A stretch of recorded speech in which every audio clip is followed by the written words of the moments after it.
Every team, every topic, everywhere. This is Believe.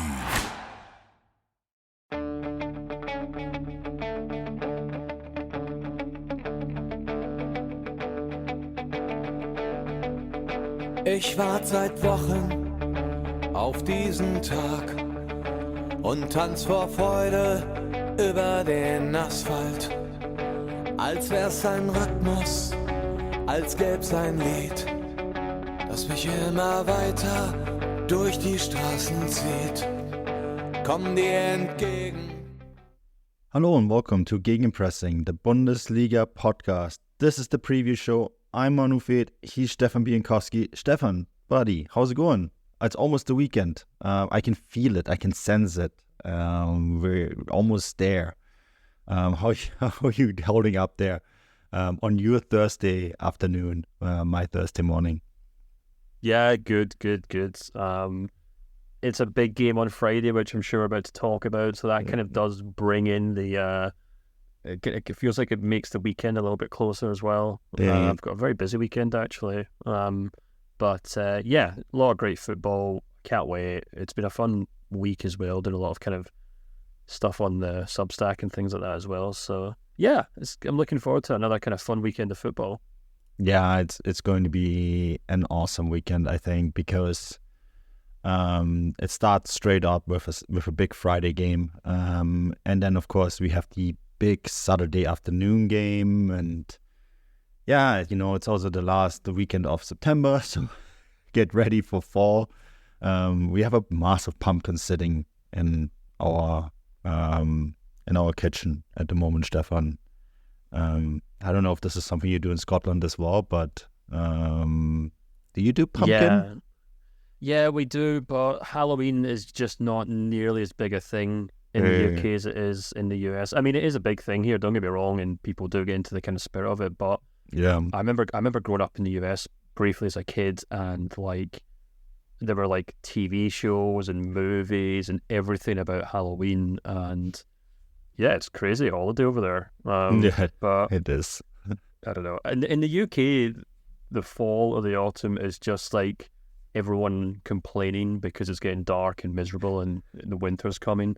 It's not a time to be happy or joyful or watch Gilmore Girls. It's a time to be miserable. So, even though I actually do quite like this time of the year, I love seeing the changing colors and the trees and things like that. I think it's a beautiful time of the year. But yeah, it's a very different ethos across the Atlantic. Yeah, I guess it is. There's a massive patch of pumpkins on my bicycle route, and soon that's going to be smashing pumpkins. Anyways, Stefan, we have a lot to chat about, so let's jump into the break first and then dive into this really interesting upcoming match day. This episode of the Gegenpressing podcast is brought to you by BetOnline. Football is back, and BetOnline is your number one information source for all your sports wagering info with all the up-to-minute stats, news, scores, and matchup breakdowns. Get the latest game odds, spreads, and totals from the NFL and college football at your fingertips with BetOnline's real-time updates on statistics, news, and odds. From Week 1 all the way to college football playoff and Super Bowl, BetOnline gives you access to the best football promotions and contests available anywhere online. Head to the website today or use your mobile device to get in on the action. Remember to use our promo code BELIEVE, that is BLEAV, BELIEVE, to receive your 50% welcome bonus on your first deposit.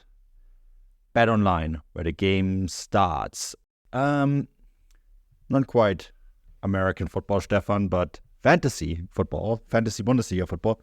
I had a good weekend. I had 148 points. I think you texted me before the game as well that you did quite well as well, which is new to us. Yeah, I think it is new to us. I'm still not sure where we are in the leagues. I could check that right now, but yeah, week 6 now. We're slowly but surely kind of getting the hang of things. Yeah, I'm just looking now. I am okay. I'm 189th out of 247 in the official Gegenpressing League, so not great, but not bottom. So that's always encouraging. You're 189th? I think so, yeah. I'm 184th. Wow. We're just bringing up the rear. Yeah, we can be miserable together. Yeah. At the bottom half, or at least it's not the relegation zone. Yeah. I think, if I'm not mistaken, Kuro SH, who I think was top last week, if I'm not mistaken, remains top of the table. Destroy is second. FC Clever Football Puns is third. Bully News is fourth, which might be the guys from the website Bundesliga News, which is a great website for, what it says in the tin. And then 50 plus 1 is fifth. So yeah, I'm actually much more enjoying these guys kind of battle out between themselves rather than, us having to worry. I've also just checked, Kuro SH, who's top of the table, doesn't even have Harry Kane in his team, which is really impressive. So, this guy probably knows what he's talking about. We should have him on the show probably instead of us. Kuro SH, if you're listening, but here's the thing though, and I like to give fantasy tips as much as I can. I'm not really qualified, which is apparent in my standings, but Kuro has been running hot on Guirassy. And based on his XG and what we have covered this week, so if you have listened to all the shows this week, we've covered Guirassy quite a bit. I'd be a little worried about this at some point ending. Yeah. Do you hear that, Kuro? We're coming for you. I actually have made some changes to my team this week. Do you want to hear what it is? Yeah, do it. Tell me. I've dumped Gregoritsch because I thought that was a smart move, but Freiburg have been really slow. And I brought in Maximilian Bayer from Hoffenheim, or Bayer perhaps, and which is maybe a little inclination as to how I feel about this coming Dortmund game. And that's also allowed me to kind of dump Patrick Wimmer, and I've managed to slot Florian Wirtz in. So I'm a lot happier kind of with the general balance of my team going forward, I think. Yeah, I haven't made any changes this week, and I might actually not. I think I'm only allowed one transfer anyways, but I made some fundamental changes last week, and I brought in Florian Wirtz. That was a big one. I did bring in Führich because I actually think he is a big driver of this Guirassy goal-scoring drive. Kane did really well for me this last weekend, got 47 points out of him, and Dani Olmo is supposedly back. So the only thing that's going to hurt me maybe is the fact that I have Sané, Kane, Musiala, but I also have Openda and Olmo in my lineup. So if this game is not a high-scoring affair, I'm in trouble. That's what I'm saying. But I predict it will be, so it should be fine.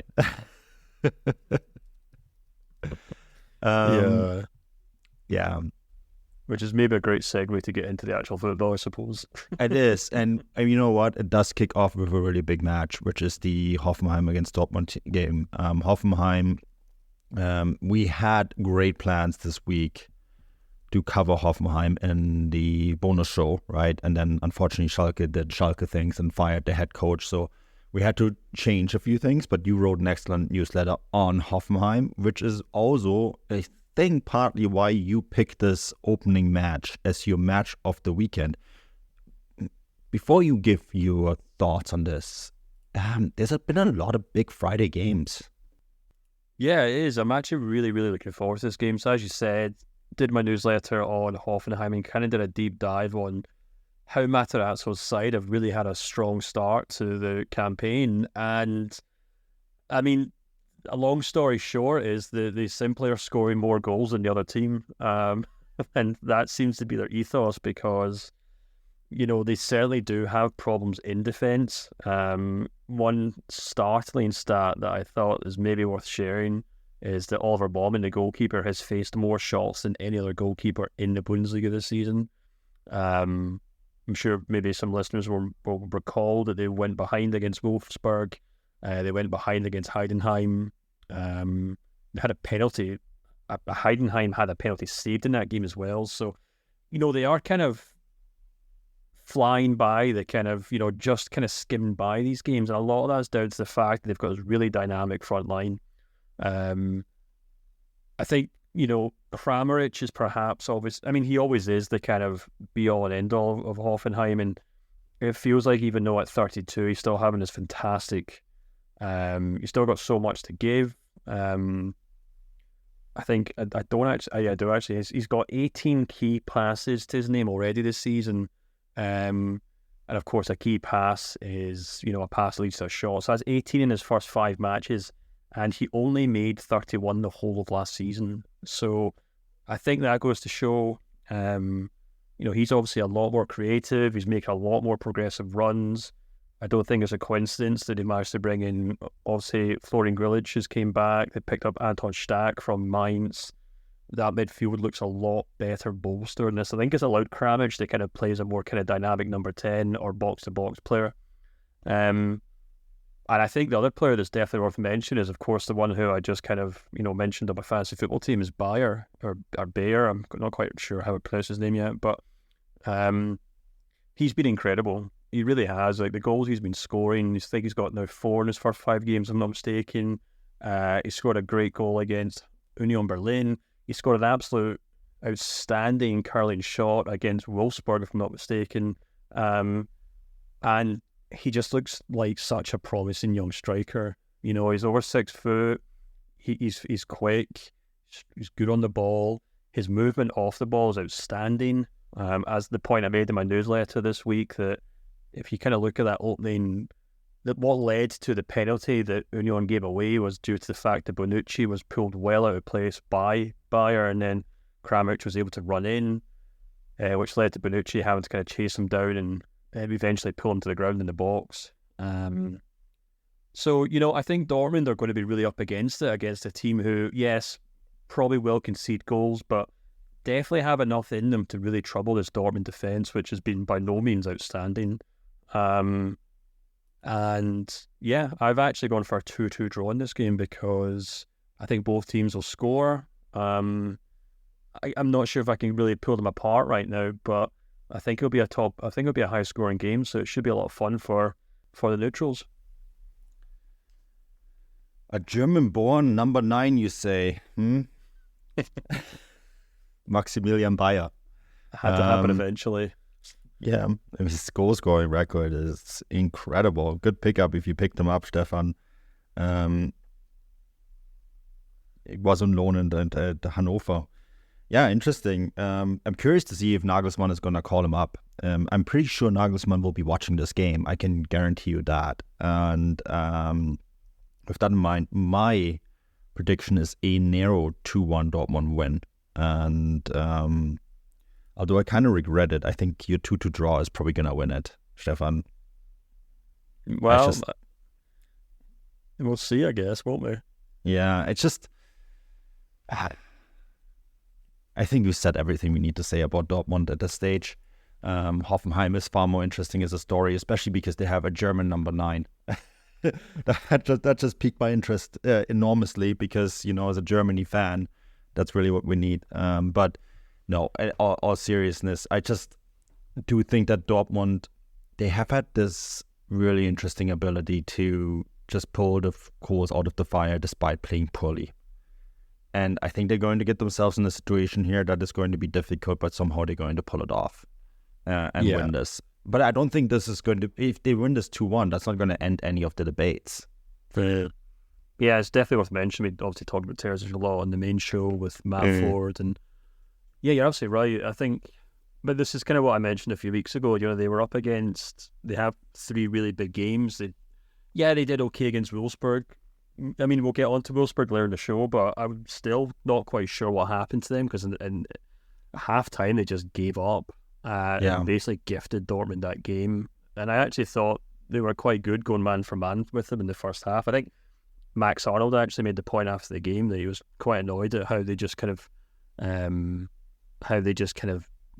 just gave up. But I think as someone pointed out, I think the last 2 games before that, Dortmund had scored 12 goals against Wolfsburg. So maybe that's seen as an improvement to an extent. But Yeah, as we said on the Monday show, I don't think Dortmund are at the woods yet. I think it's the game they probably have to win for Terzic to keep the kind of criticism off his back. And if I'm not mistaken, I think they then have Union Berlin the following weekend. I'm not quite sure, but I know it's another big test. So, yeah, we'll see how they go on. And yes, you're right. It is Union Berlin. That's a Saturday fixture. But okay, let's wrap this one up. Up next is Wolfsburg against Frankfurt. This is the Saturday fixture, and I think of the main Saturday fixtures, that could be one of the more interesting ones. We've talked quite a bit about Frankfurt to start the season as well. The main criticism behind them has been lots of possession, but no real productivity. The thing that kind of strikes me about Frankfurt here is that although they're not playing great, they're still getting results. Whether it is in the Conference League, whether it's in the Pokal, whether it's in the Bundesliga,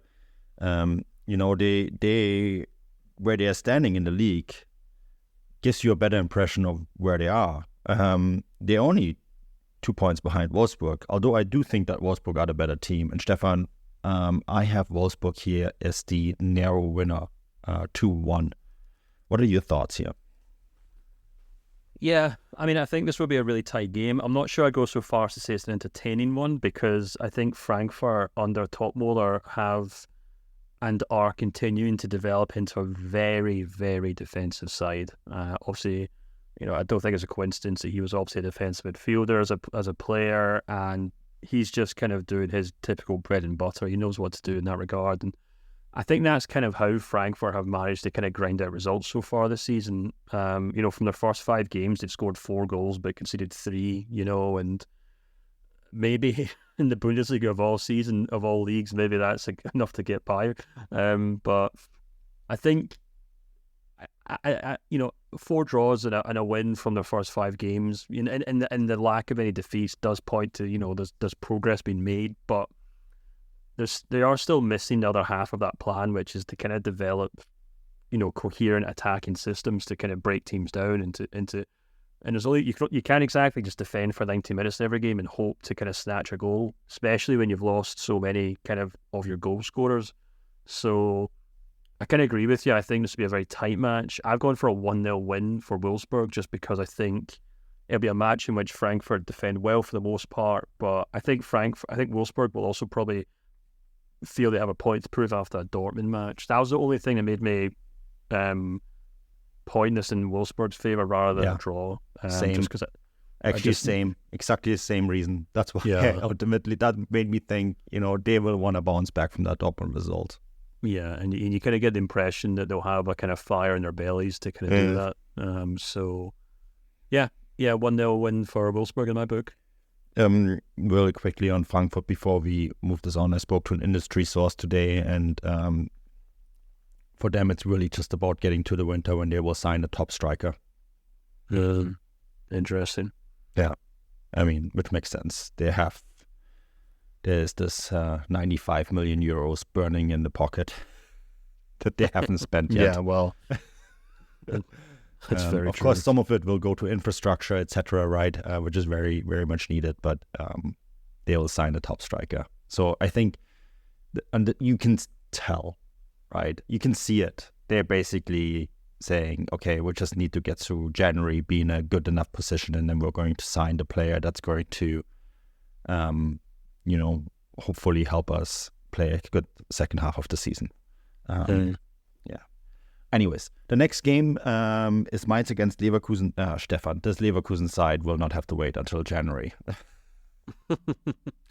Yeah, I think it's a pretty straightforward game. I don't know if there's much to add about this. Mainz are in big trouble, especially after a defeat to Augsburg last week, which they were a goal ahead, had a goal disallowed, and then capitulated quite quickly after that. And then, even though Augsburg went the last 30 minutes of the game without a man down, Mainz just couldn't pull it round. So I think Bo Svensson's team are in real trouble.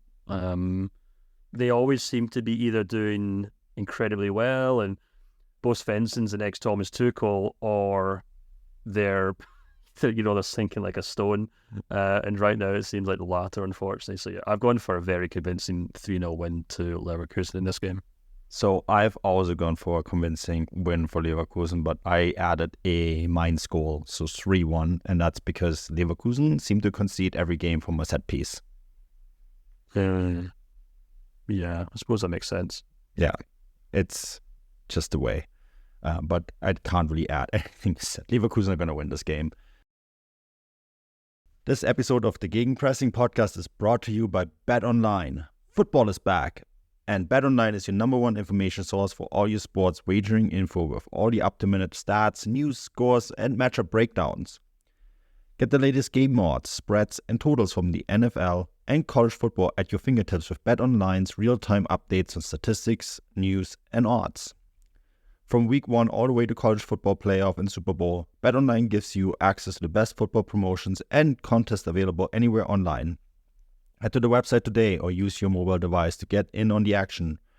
Remember to use our promo code BELIEVE, that is BLEAV, BELIEVE, to receive your 50% welcome bonus on your first deposit. BetOnline, where the game starts. Köln against Stuttgart. I think Stuttgart are going to win this game too. And I went for the exact same scoreline again, a 3-1 win. Is Goliassi going to score more goals here? He only needs one more to break his personal Bundesliga record, or actually his personal league campaign record ever. He's never scored more than 11 goals in a single league campaign, Stefan. Sooner or later, this guy is going to regress to the means. It just has to happen, right? But I wrote a piece on him on Transfermarkt this week. Even when you take his XG, he's still among the 3 best scorers based on XG in the Bundesliga, behind only Victor Boniface and Harry Kane. Yeah. So I think he is going to score more goals. Is he going to continue in the clip of scoring that he has been scoring? I don't think so, but I think there's enough other players in this lineup. Führich is one who I'm really impressed by, who can basically ensure that Stuttgart are going to keep on winning, and I think they're going to win this game against Köln. I just can't see them losing this. Yeah, I completely agree. I mean, if there's one club who are like to help an opponent striker continue their goal scoring form right now, it feels like Cologne, who they had Guirassy. Yeah. Well, yeah, once upon a time, I suppose. But I was going to say, much like Mainz seemed to be sinking like a stone, much like Mainz went ahead last weekend only to kind of throw it away against Werder Bremen side. And, I watched that match and I actually thought Cologne started very well, but they just kind of feel like they just begin to wither in games. I don't know quite sure what's going on there, but yeah, if they're going to turn this season around, I don't think it's going to happen against the Stuttgart side right now. And yeah, I'd go for a 3-1 win for Stuttgart. Yeah. Okay, we're completely in agreement here. Bochum against Gladbach, what do you think here? This was an interesting one, actually.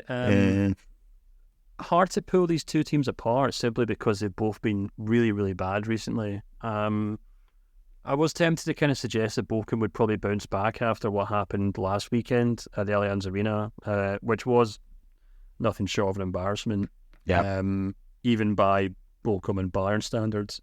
And, it made me think, Bochum kind of traditionally been much better at home, but I just basically couldn't pull these two teams apart, so I've gone for a 2-2 draw.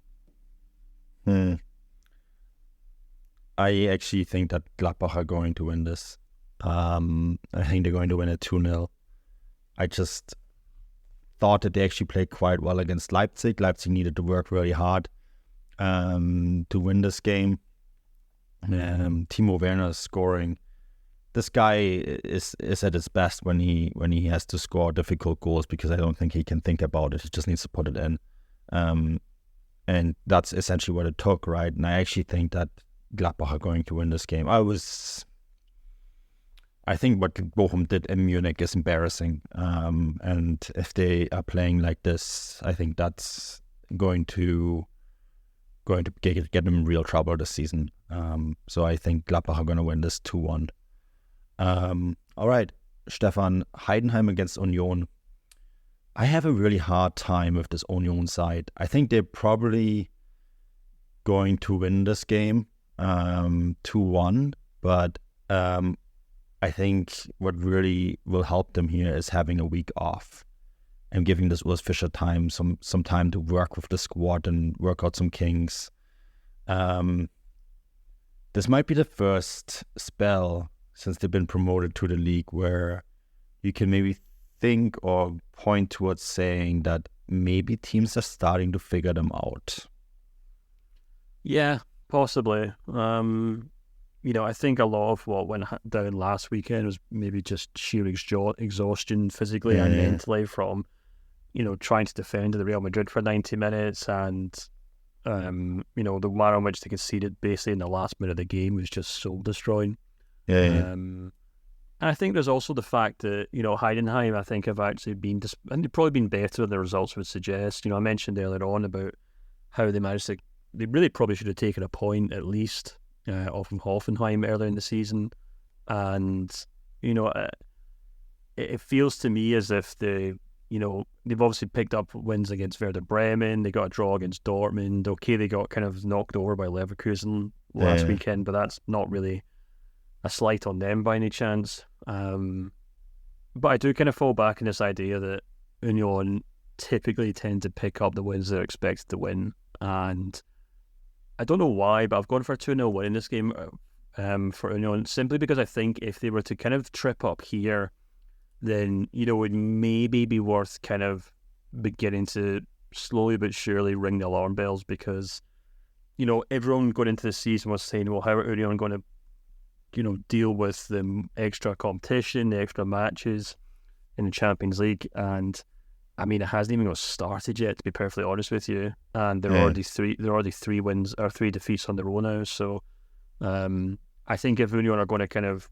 stop the rot and kind of, insist that they're not going to tumble down the league table this season, I think this kind of game's exactly the one that they'll need to show that they've still got it. Mm-hmm. Yeah, if I'm not mistaken, this is the first time since February 2002 that they have lost 3 games in a row, and 4 games in a row without a win would equal a record that they have set in September-October. September-October 2019, sorry, need to clarify that. But it's been a while since they've had a spell like this. And I think I'm pretty confident that Union are going to end it there. I actually think that they're a good side. But I also think that at some point this was going to happen to them, that they were going to lose a few games in a row. It's just the nature of not being Bayern. Yeah, that's it. Not being Bayern. Okay, so that actually gets us to Bayern, and that's the my big match of the weekend. Surprise, surprise, and it's also the Bundesliga Topspiel. And boy, is it ever a Bundesliga Topspiel. Bayern against Leipzig. There is, in my opinion, 2 very serious title challenges this season. The same industry source that I talked to about Frankfurt also mentioned to me that they think Leverkusen are going to win the title based on the level of talent available. So, of course, Bayern have already played Leverkusen. The other team that this person mentioned was Leipzig. And I mean, you don't need to be an insider to know this. It's just interesting that people high up in the industries think the same thing that we have been talking about in this podcast, right? Leipzig are a title challenger. And I think they're going to challenge Bayern hard in this game. They did it in the Super Cup at the Allianz Arena. I think Bayern and Tuchel are going to have smartened up from what happened there. Regardless, I think that this is a game where Bayern will drop point, but I don't think they're going to lose this, Stefan. I actually went for a 2-2 draw. I think this is going to be very, very entertaining. I think that both sides are really going to be up for it. Both sides were also playing midweek, right, in the Pokal, so there's no advantage for either one here. And I think this is going to be highly fascinating. I'm really curious to see how Tuchel is going to line up this side. He played without a center back midweek, which was crazy. It was really cool to watch. I also wrote a bit about Franz Kretzig, who came in for Serge Gnabry. Serge Gnabry has broken his wrist, right? He will be out 4 to 6 weeks. So he's missing, but Franz Kretzig came in, and he's such a fascinating academy player with such an interesting background. And I'm going to see if I can maybe do something for him on the Substack specifically, because if he does make it into the first team, it's a little bit of a Cinderella story from what I've been told about him. And I think he has a lot of Philipp Lahm in him. So maybe there's an opportunity for him to get some playing time, especially if they maybe push someone like Alphonso Davies further up the field, then Kretzig can slot in right there. And then I'm really curious to see how Marco Rose lines this team up, because we've talked a lot about moving parts and different attackers that he has, and the way he likes to play around with his lineup. And I'm really curious to see how, Javi Simmons, interesting enough, he has said midweek that he would be open to staying at Leipzig longer, how he does in this game. So, Stefan, there's so many storylines going into this, and I think we both wanted to dwell a little bit longer on this game, just because I think this is going to be a fascinating matchup. Yeah, I think it's a really, really difficult game to call, to be perfectly honest with you. As you said, midweek games for both clubs. Bayern, obviously, Tuchel going really out of his way to rest players, not only both centre defenders, but if not mistaken, both Harry Kane and Leroy Sané didn't start. I think Sané came on later on the match, didn't get a chance to watch it. And, the kind of fascinating thing about all this is that you've got two teams who, have both had, pretty decent starts this season. Okay, Leipzig kind of, they lost that game against Leverkusen, a match, a team who could have very easily beaten Bayern as well. But aside from that, there's very little between these two teams. And, the manner in which Leipzig went out in that Super Cup before the season started and really played Bayern off the pitch, just felt so kind of, I don't want to say monumental, because at the end of the day it wasn't the biggest or the most important match, but it felt like a real kind of sign of intent. It was Leipzig saying, we're not going to be pushovers this season, and we're going to go toe to toe with you. We're going to try and play our football. We're going to try and play our style of football. We're going to try and pass the ball through you, and we're going to play you guys off the pitch. And I do kind of feel like if I was a Bayern fan, I would be going into this match thinking back to that Leipzig performance and maybe a little concerned, because I do feel like as much as Bayern have really kind of got their attack spot on, particularly through Leroy Sané and Harry Kane, and Jamal Musiala, of course, kind of managed to kind of look like his old self at parts against Manchester United last week. As much as that aspect of Bayern does seem to be clicking, there are still issues across the pitch, and we kind of we talked a lot about this on the reaction show after the Man United game, where a lot of our subscribers kind of gave us their thoughts, and the kind of prevailing thought was that, yes, Bayern are capable of scoring goals, but it always feels like they just don't know how to kill off teams. They don't know how to see out games, and that Man United game is a perfect example of it, really, where they really were incapable of just finishing off in my opinion, a very average Man United team. So, I think Leipzig go into this game with a lot of confidence, and I think they probably should go into this game thinking, how do we win this match? It'd be maybe a different thing if it was at the Allianz Arena, but I would expect Leipzig, if they have any serious ambitions this season, of going into this match and thinking we have to try and win this. And, I think they probably could. The only thing that really kind of stands against Leipzig, in my opinion, is the fact that I know Dani Olmo is back from injury, but I'm not entirely sure if he's going to be able to start this game. It's probably too soon for him, I would imagine, unless you've heard otherwise, Manu. But to be determined match, like they think that's going to be like a Friday decision. He didn't play in midweek, did he? No, there was no need.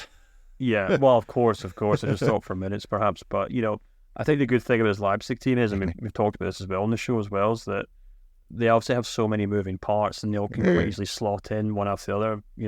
Danny almost steps out, so Xavi Simons steps up, and he's kind of been their kind of key man over the last kind of couple of games. So I think both teams are really capable of scoring goals here. But so far this season, I do really feel like Leipzig have looked like a more complete team. And I just kind of think Bayern are going to really struggle to kind of finish Leipzig off in that sense. So I've actually kind of stuck my neck out here, and I'm going to say a 3-2 win to Leipzig, which I know that's kind of, they're destined to lose this. And we've seen this time and time again, that we always build up these title challengers and Bayern win 5-0 or something like that. But I don't know. This feels like a different Leipzig team, and it feels like a different Bayern team. I think that's the key thing. This Bayern side just don't really feel like, the FC Bayern that we're used to, that have this kind of air of superiority about them. I just don't get that vibe off them just yet. And the fact that, Serge Gnabry's out injured as well is a huge blow as well. So who has been, if I'm not mistaken, ever present really in Tuchel's team this season. So yeah, I'm going to go for a Leipzig win and stick my neck out. Yeah. No, it's not. I don't think actually this is a crazy prediction that you're making here, because Leipzig is a team that has had Bayern Munich's number. Last season, this was a 1-1 draw in Leipzig. They then ended up giving Dortmund the biggest assist you possibly could, and beat Bayern Munich in the Allianz Arena, right? 3-1 on matchday 33. And then, of course, they do it again at the Super Cup. And the Super Cup is one of those things that when you win it, it isn't a friendly, and when you lose it, it's a friendly. If you know what I mean? Because I think Bayern, I was embedded at Bayern Munich for a full 48 hours before this match. I was at the campus, I was talking to various people. No one can tell me they didn't take this serious, right? They did. They took it extremely serious. They lost it, and then all of a sudden they didn't take it serious anymore. That's just how the Super Cup works. And I think that they were pretty peeved about losing to Leipzig, to be honest, at home, because it's happening ever more frequently, and they are aware that Leipzig are a team on the rise, and that, slowly but surely that's a club that's building an infrastructure that can probably compete with Bayern long term, simply because of who their backer is, and the resources available and the way that it's built. They still lose key players every year, but there will probably be a day when they won't. And Bayern are very much aware of that. And so they're taking this Leipzig club very serious, as probably a team that in the long run will be their number one challenger for the title year in, year out. And I think the time where Leipzig can seriously be ahead of Bayern Munich at the end of the season has come. So I think you're not crazy predicting a win here. I think what really is going to make the difference here is whether Bayern Munich can defend against this team, right? And who's going to play. I spoke to Benjamin Sesko, who is projected to start in this game, by the way, with Louis Openda. So that's two real number 9s starting here for Leipzig, which is really interesting if it happens that way. And I think that is an indication to me that Rosen knows that if you're playing with a bigger striker like Šeško is, and he himself hates the comparisons with Haaland. If you want to read about that, I wrote about it in the Substack, right? But he does have a body, and he is quick and dynamic enough to turn a defender like Upamecano around, right? And I think you can already see the thinking here of Marco Rose saying, okay, if I have Šeško and Openda play here, I can really hurt this back line. And I think if he does that, and if Tuchel doesn't find a way to contain it, plus there's stories out of Munich that both center-backs are not fit 100%. If I think this game, although I think there will be lots of goals, ultimately will be won or lost on whether either one of the defensive lines can shut down the other team's attack. Because make no mistake, Bayern Munich's attack is actually one of the best in Europe, period. But I think the defensive is just so chaotic and so full of potential mistakes. And I think that's where this game is going to get decided, Stefan. Yeah, well, exactly. And that's kind of what I said a moment ago, in the sense that I think that's obviously the crux of the issue as to why Bayern can't really seem to see out games at the moment. Or if they can, they still let teams back in with the odd goal and things like that. And we obviously saw that against Leverkusen to quite good effect as well. So yeah, I guess it'll come down to like obviously Leipzig's players stepping up. I mean, I think with these games, it's always a mental barrier that the lesser club, in this case Leipzig, have to overcome. We've seen Dortmund countless times go into these games with great form, great players, great team, and then, you know, as soon as they step on the pitch against Bayern, they just wilt. And I mean, to be fair, we've seen it with Leipzig as well in the past. So, you know, it's time for them to step up and be counted. And I think maybe what also obviously plays in their favour is that in Marco Rose, they've got a very good tactical coach who's, I think, done a tremendous job at the club. You know, I've seen him, I keep going about this, but I was there when they beat Real Madrid last season in the Champions League. He knows how to get the better of better teams. So I think it'll be a fascinating tactical battle as well. So, yeah, as you said, it deserves a title top spiel, of course, 100 times over. Everyone should tune in, because there isn't much to watch on Sunday. Which is why I am going to a baseball game on Sunday, which is a completely different story. But Stefan, Darmstadt against Bremen, what are you thinking here? Yeah, as I often say most weeks, a game for the purists, perhaps. Not got a lot of nice things to say about Darmstadt right now. Bremen, far more... I think they've got a lot more going for them. I thought against Cologne, obviously they went to go down, but I was really impressed with the way they managed to bounce back. Yes, they've lost Füllkrug, but they still have that very, ingrained counter-attacking, quick transitions. The players all still know how to bounce off one another. Of course, they're still kind of learning how to do that all without their big number 9, but there's still enough kind of technical ability. There's still enough chemistry in that team, I think, to kind of see off games. And it's what they did against Cologne, and I think that's what they'll do against Darmstadt. So what's your tip here? Sorry, 2-1 to Bremen. Yeah, same. I have actually the exact same result. 2-1 to Bremen. Don't have much else to add. Freiburg against Augsburg is the final game. I think this... I actually sat through 90 minutes of Freiburg against Frankfurt, which was a 0-0 draw. Yep, I'm a sicko. I watch every game there is, and I watched that to the full extent. I think Freiburg will have a little bit of an easier time scoring goals here, especially at home, and I think Freiburg are going to win this 2-0. Yeah, I've kind of gone for something similar. I think it's going to be a tight game. I don't think Freiburg are quite at the peak of their powers, as you said. Yeah. But yeah, I've gone for a 1-0 win for Freiburg. Awesome. That wraps up Matchday 6. As always, this podcast is brought to you in association with Get German Football News. Check out their homepage.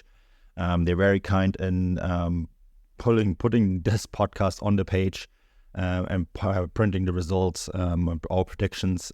Stefan, you are leading. Well done. You have some revenge to do from last year, so good job. So far, you are number 1. And also, this podcast is brought to you by Bet Online. Any final thoughts before we wrap this up, Stefan? Nope, just looking forward to a good weekend of football. Absolutely, me too. Enjoy the match day, and we'll be back next week with more content. Until then, auf Wiedersehen.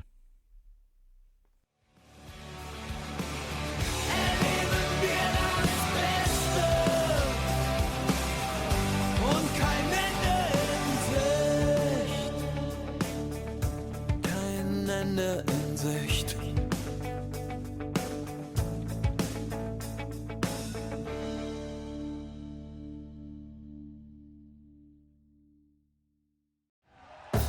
Thank you for listening to Believe. You can show support to your host by subscribing to the show and giving us a 5-star rating on your preferred platform. Check us out at Believe.com and search for BLEAV on YouTube.